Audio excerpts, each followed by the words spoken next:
And welcome back to Primetime Sports Tuesday. Jamaica's under-21 Sunshine Girls suffered a stunning 2-goal defeat to host nation Botswana in front of a sold-out crowd at the INF Netball Youth World Cup on Tuesday.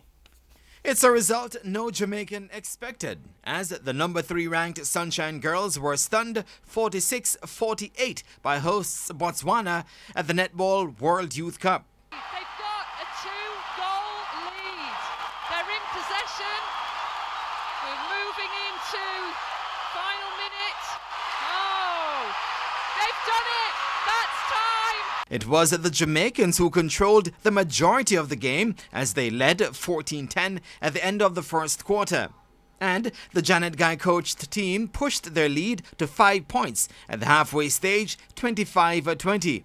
However, Botswana battled back into the game in the third quarter, outscoring the Jamaicans 14-9 to level the match at 34-all and set up a battle to the end in the fourth. Jamaica looked on course to winning the contest before Botswana drew level at 44-all with just 3 minutes remaining. And after the hosts took the lead at 47-46 in the last 30 seconds, a turnover from centre court led to the Sunshine Girls eventually losing the match. This as Botswana netted once more towards score Jamaica 14-12 in the quarter to pull off an historic win. Yes, she gets that goal. My goodness, Botswana take the lead. They've got a 2-goal lead. They're in possession.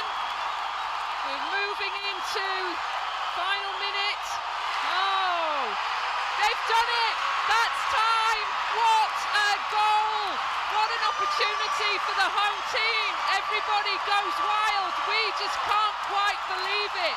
It's the first loss of the campaign for the young Sunshine Girls, who had back-to-back victories against the Cook Islands and Malaysia.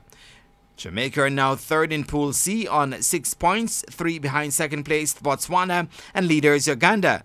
They will now have to beat Uganda in their final contest to advance to the quarterfinals.